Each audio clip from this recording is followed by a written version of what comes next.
Hi, I'm Dr. Scott Conkright. What if your body is holding memories your mind can't access? Every child eventually develops the beginnings of thought, the flickering mental light that begins to shape raw experience into meaning. But what most people misunderstand is that these early thoughts are not abstract. They are body based and enveloped in feelings. They are explanatory.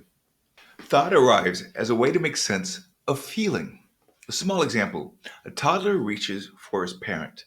The parent is distracted, let's say. The toddler feels the drop. The chest tightens, something inside cools down. He does not have words for this. He does not yet have a concept of distraction or stress or adult preoccupation. He has a feeling, and then he builds an interpretation to stabilize it.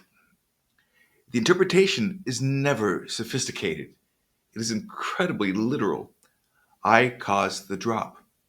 My reaching was the problem. Something about me made the warmth go away. This is the moment where feeling turns into a story. And that story usually centers the child as the cause. Not because he is selfish, but because he is powerless. Powerless creatures assume fault.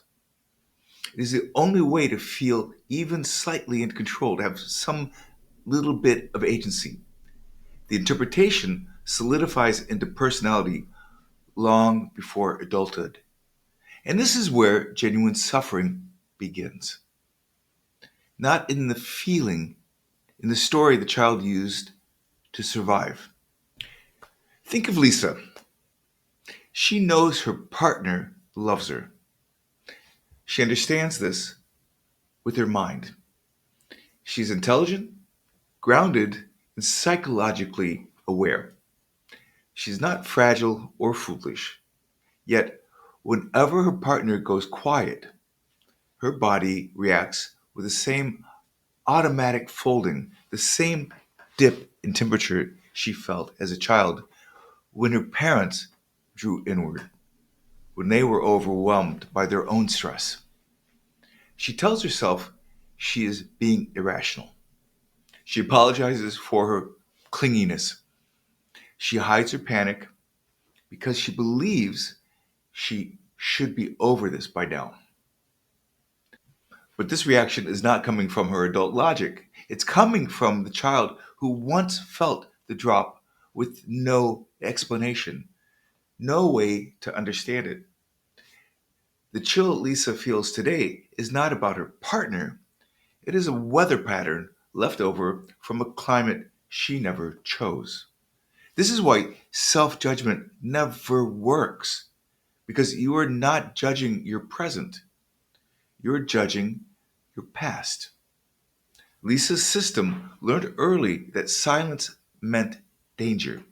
Her body still believes the past is prologue.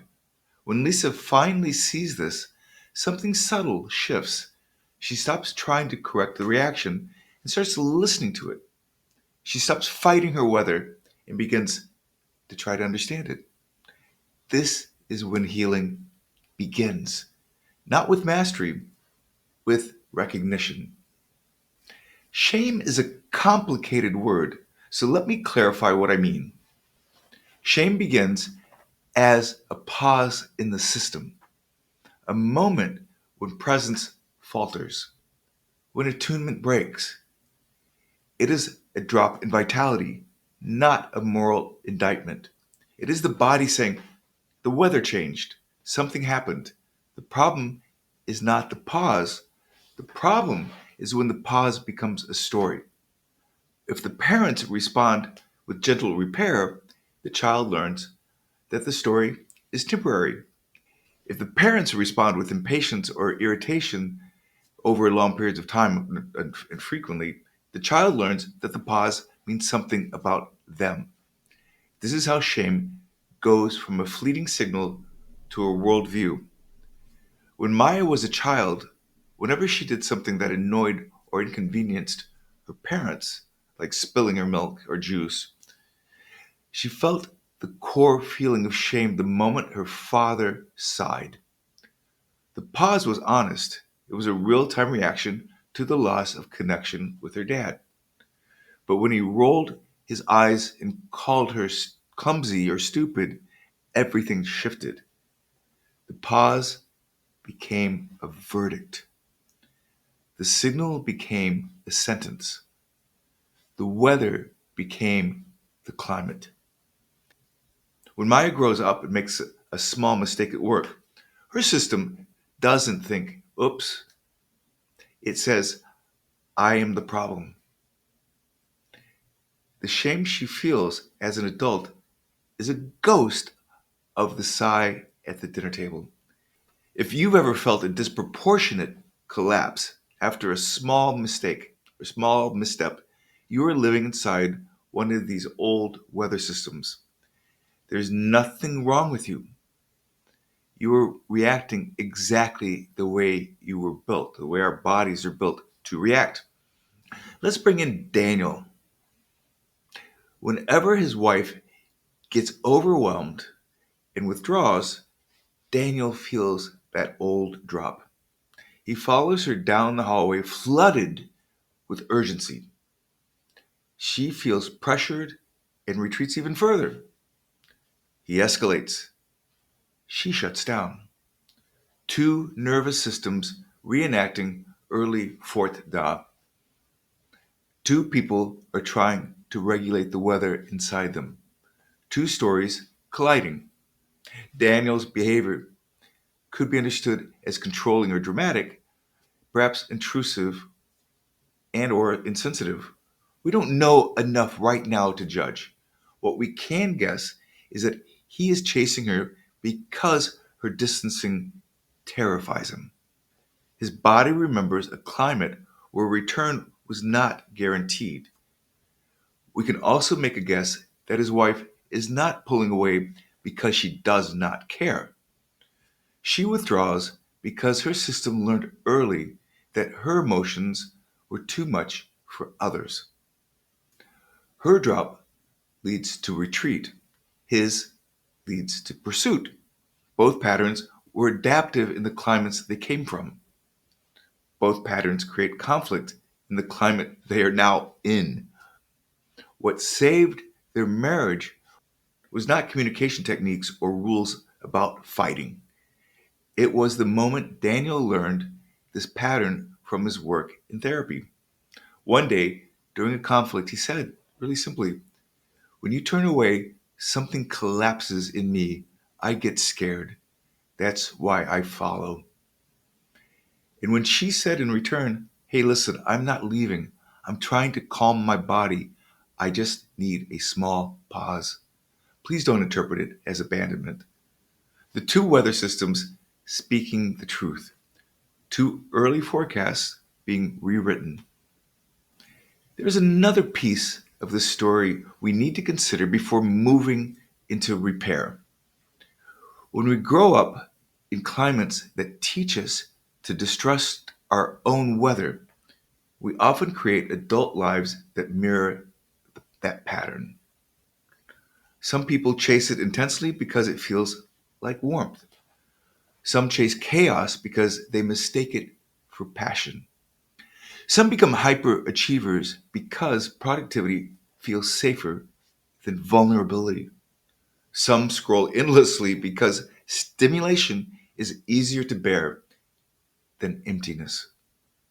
Some people only feel close when they are fixing someone. Others only feel safe when nobody needs anything from them.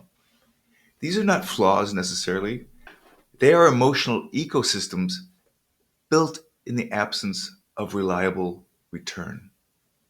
The nervous system will cling to anything that feels predictable, even if it's harmful.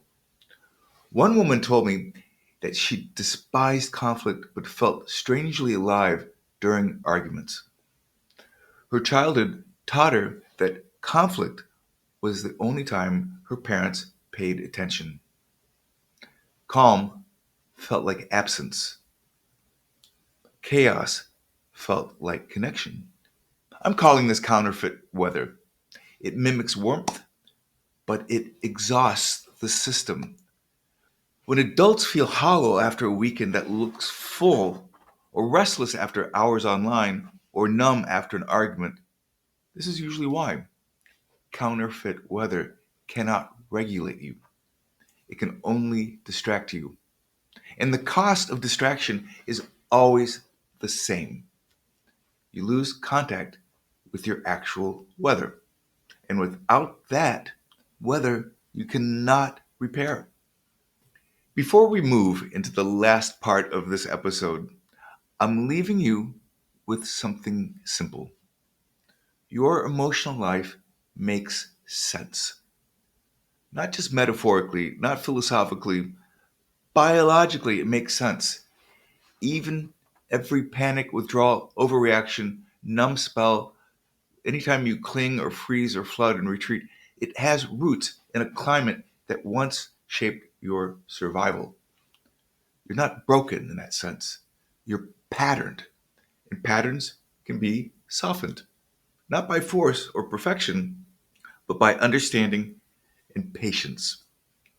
In the final part of this episode, we will move into repair, coherence, and slow retraining of the early forecasts and what it means to live a life that finally matches your internal sky. Repair is not just technique. Repair is a return. People imagine that emotional repair happens through perfect communication, well timed apologies, or clever strategies that guarantee a good outcome. But none of that works unless your nervous system believes it is safe enough to reconnect. Repair begins in the exact same place that Fort Da began, in the recognition that something left has returned, not conceptually, affectively, at core feeling level. Your partner softens, your friend reaches out, you sit beside your child and stay quiet long enough for them to feel you again. You tell the truth about what hurt. Someone hears you without defending themselves. These moments matter because your body recognizes the repair before your mind names it. People heal when their weather shifts back towards warmth. The task is simple, but it's not easy. You must notice the moment of return. Most adults are so preoccupied with the rupture that they miss the repair entirely. They say a faint smile or partner leaning in or gentle tone as nothing special. But for the nervous system, these gestures are everything. They are the da of adulthood, the return. And they teach your system, your feeling system, and your nervous system that the drop is not the final word. Here is something that never gets said plainly enough. Your body is always making predictions. You grew up, if, if you grew up in a climate where parents returned quickly and warmly, your feeling system and nervous system predicts safety. If you grew up in a climate where repair was slow or inconsistent, your nervous system predicts danger. These predictions are not conscious. They show up as reactions: a knot in your stomach, a prickling behind your eyes, a sudden vigilance, a defiant shutting down, a desire to flee, a need to fix the situation before it unravels, or it's a quiet collapse of interest or joy. These are not moods, these are forecasts. And forecasts are updated only through new experience. That is why insight alone does nothing. You can understand your patterns perfectly and still watch your body react exactly as it always has. The feeling system learns through felt shifts, not ideas. A new tone, a new kind of silence, a new kind of repair, a partner who returns instead of withdrawing, a friend who listens instead of analyzing, a boss who clarifies instead of criticizing, a therapist who stays steady through your storm. You taking a breath before reacting instead of reenacting the old storyline. That's an important one. These are new pieces of data. They soften old forecasts. And over time, slowly and almost imperceptibly, the nervous system and the feeling system begin to trust what it could not trust before. Repair is the experience that rewrites prediction. This is the adult version of Fort Da. The story being practiced is no longer the spool returns, but my feeling changes and I stay in connection throughout the change. That is coherence, not constant calm, not emotional perfection, whatever that is, just coherence. Love asks that you hold two weather systems at once, your own and someone else's. Most couples do not fight because they disagree, they fight because their weather systems collide. Your partner's pause triggers your freeze, for instance, and then your freeze triggers their anger. Their anger triggers your retreat. Your retreat triggers their fear. Two storms spiraling around each other, each believing the other is the source. But there is another way to see this. You can notice the moment when your partner's weather shifts. You can name the feeling without analyzing it. You can say, it looks like something inside you is dropping here. There's a drop. Instead of saying like, why are you being so overreactive? Or you can say, I felt something collapse in me when you went quiet. Instead of, you always shut down. That is what Daniel and his wife learned to do. Their fights did not disappear. Their disagreements didn't disappear. That'd be ridiculously impossible. But something beautiful did change. They learned to talk about the weather, not about the content. That's a big difference. Talk about the weather. It is incredible how quickly a relationship softens when people stop trying to defend themselves and begin naming what they feel. You don't need to be perfect to do this. You just need to be present.